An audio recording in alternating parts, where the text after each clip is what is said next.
Hi guys, welcome back to Story Time with Jason. Today we're reading Project Droid Soccer Shocker 3 chapters. Alright, we are ready. 3, 2, 1, let's read. Let's read Chapter 4. Chapter 4, Slime Time. Hey Java, are you ready for today's match against the blue chimpanzees? Nadine asked the following Sunday as my cousin and I walked onto the soccer field. I'm ready, I told Nadine. Maybe I can score another goal today, like I did that time against the lemon yellow lemurs. Remember? Nadine shrugged. Sure, she said, without even looking at me. I didn't get it. Didn't anybody remember when I was the team's top scorer? It had only been a couple of weeks ago. You will all be ready after you have chewed and swallowed my tasty snack, Java said. It has lots of protein. My database says protein gives you energy for athletics. Your database? Nadine asked. Uh-oh, that's just Java's silly way of saying his brain, I said quickly. Boy, sometimes Java could make it really hard to keep a secret. Oh, Nadine said with a giggle. You're so funny, Java. Oh, brother, come on, purple wombats, Java shouted. Try my snack. The whole team came running over. Java was their hero. They would do anything he said. Java started handing sandwiches out to the team. I made them myself, he said. Cool, Stanley said. He took a bite and made a face. This tastes funny. What type of sandwich is this? Nadine asked as she chewed. It's kinda slimy. It's peanut butter and jellyfish, Java answered proudly. Peanut butter and jelly what? I asked, spitting the bite of sandwich out of my mouth. Jellyfish, Java repeated. According to my research, peanut butter and jelly is a favorite snack for humans. Grape jelly, I told them. Raspberry jelly, strawberry jelly, not jellyfish. That's just gross. But fish helps you think better, Java said. My database lists fish protein as bleh. Suddenly, Tom, one of our defensive players, began to puke. Bleh.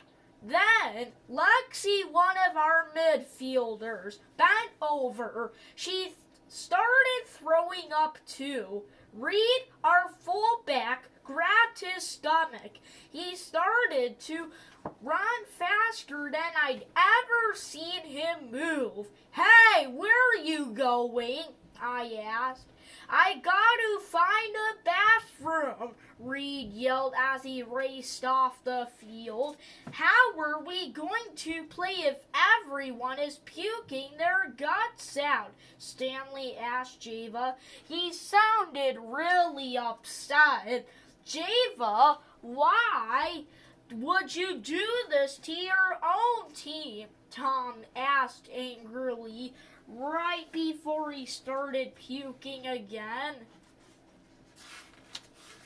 My stomach feels like it's going to fall out, Lexi said. What kind of dum-dum puts jellyfish in a sandwich? I looked over at Java. He seemed confused, which was kind of weird for an android. I guess he didn't know he was supposed to be upset that he'd gotten everyone sick.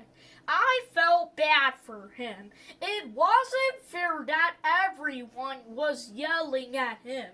My cousin is no dum-dum, I said. He just made a mistake. We can win this game. After all, we have Java on our side. I stopped. I couldn't believe what I just said.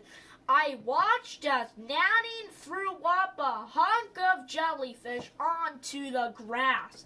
This was going to be one strange game, but Java could still win it for us. Blah! Stanley started puking. That is, if we could make it onto the field. Alright guys, we're in the next chapter. Chapter 5. Something smells fishy. Looks like the purple wombats will have to forfeit this game. I turned around the minute I heard Jerry Silverspoon's voice. He and Sherry were standing on the sideline behind me. They looked really happy, which made me really nervous. The red polar bears weren't playing until later that afternoon. So why were the twins here now? And why were they smiling? Nice snack Java made for all of you, Sherry said with a nasty laugh. Would you like one? Java asked her. He held up a super slimy peanut butter and jellyfish sandwich. I rolled my eyes. Java couldn't tell Sherry was joking, but I could. No thanks, she told Java. I'm not into puking. If you forfeit, you lose, Jerry told me. He snickered, and that means you stay in last place, Sherry added with a grin. Now things were starting to make sense.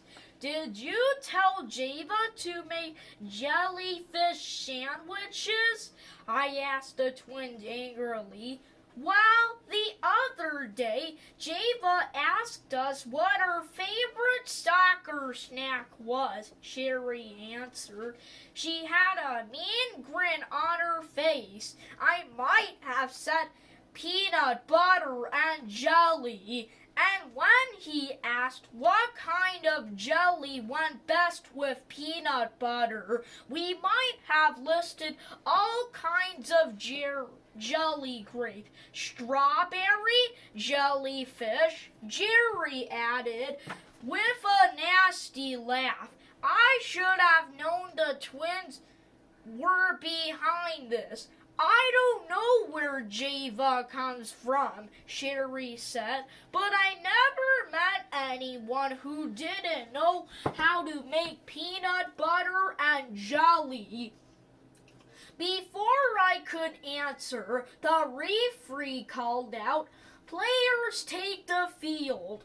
The blue chimpanzees all ran to their positions. The purple wombats gripped their stomachs and started crawling over, all except Java. He didn't run or crawl.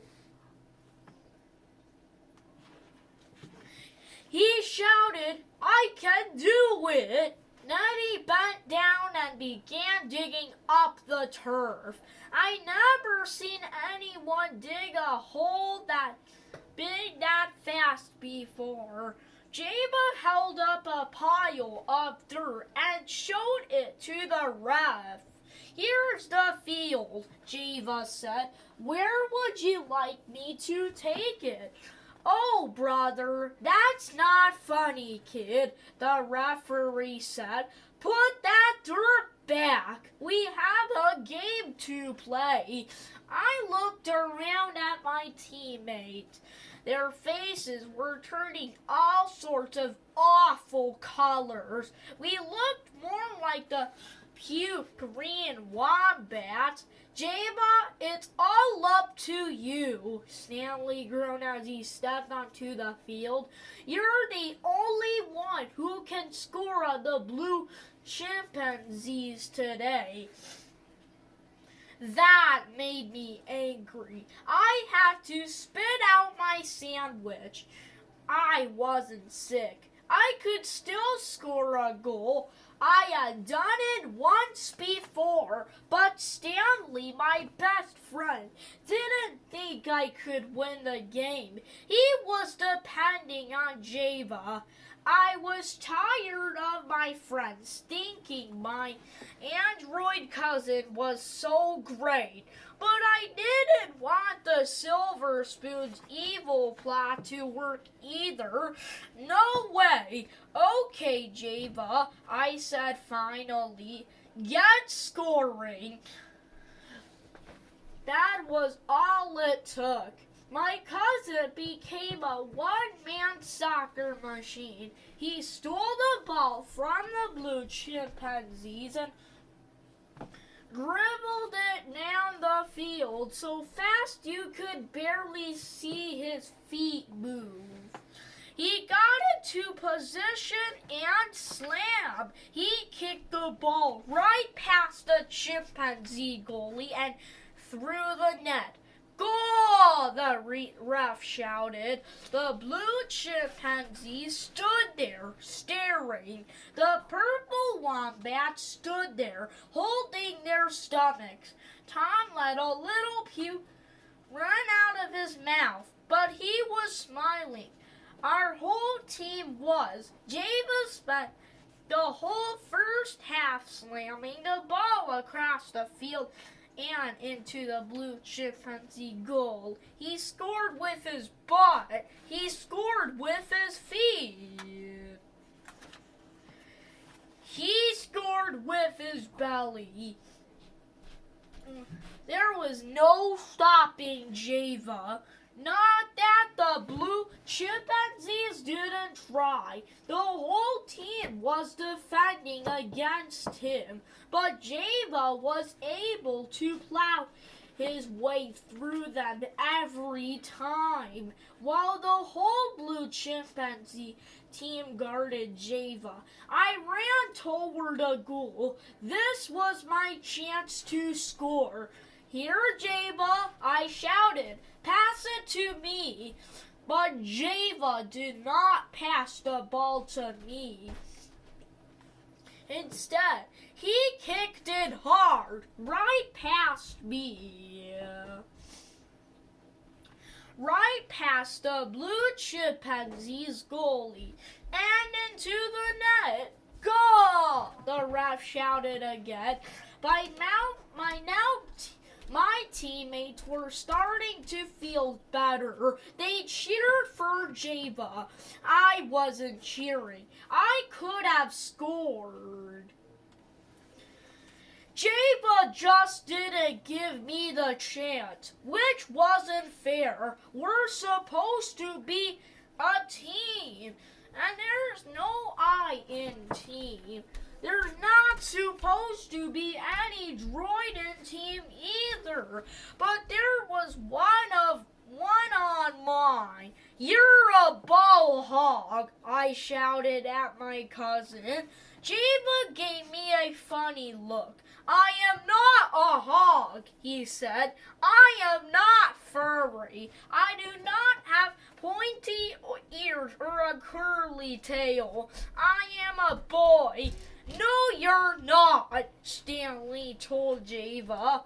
Uh-oh. I looked over at my friend.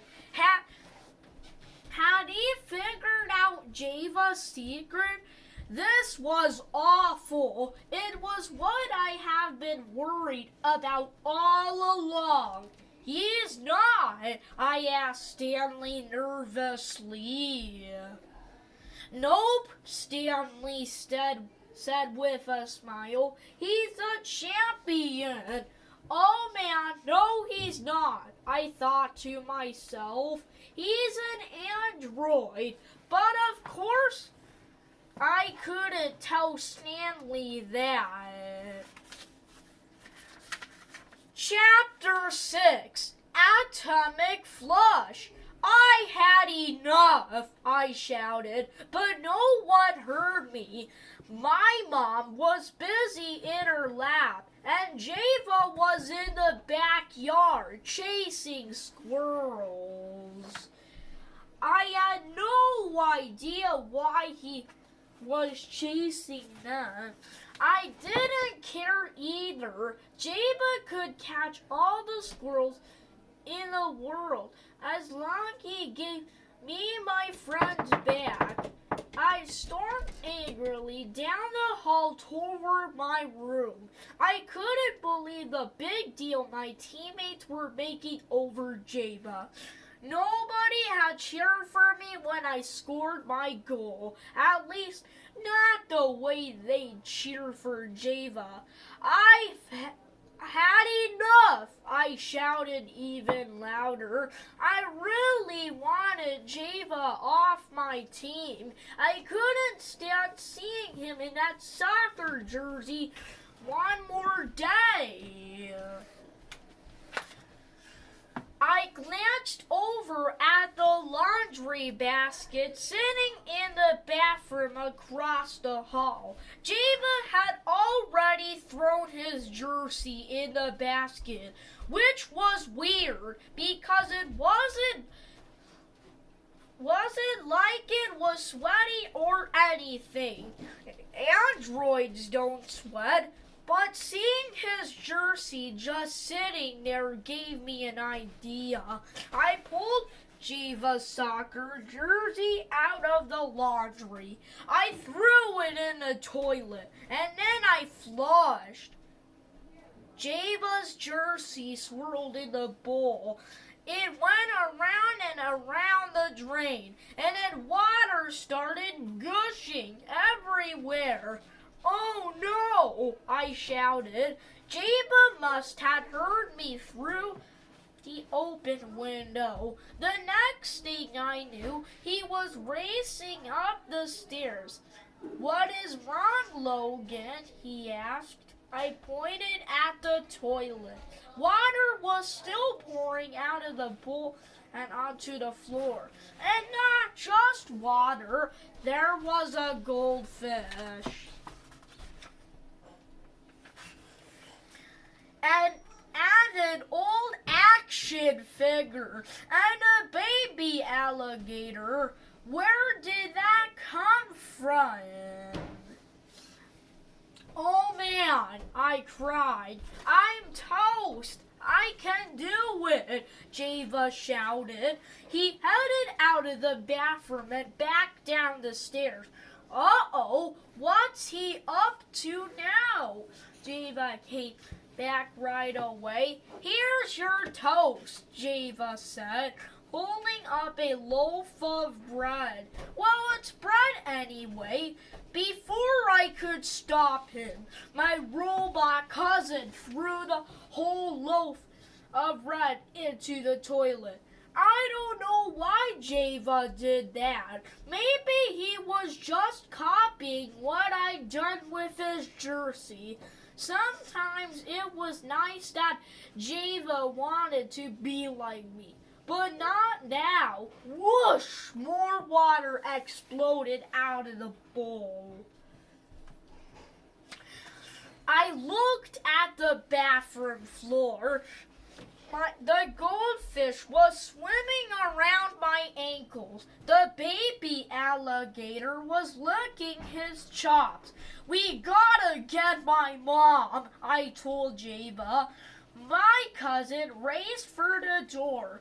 I can get her, he said. I will kerplunk. Jabba slipped on the wet floor. Thud. He landed on his back. Just then, I heard Mom storming up the stairs. What is going on here, Logan? She shouted. Uh-oh, I was in trouble now. Or maybe not. Jabba threw a loaf of bread in the toilet, I told her. It overflowed. That wasn't exactly the truth, but I figured Mom wouldn't yell at a droid for clogging the toilet. Even if she did, Jabba deserved to be yelled at. He'd been a real show-off today. Jabba, why would you do that? Mom asked him, but Jabba didn't answer. What's wrong with him? I asked my mom. I think the water short-circuited his systems, she answered. I wasn't totally sure what that meant, but I knew for sure it was bad. That's it for today, you guys. Thank you for joining the Jason reading. I hope we will all see you soon. Bye.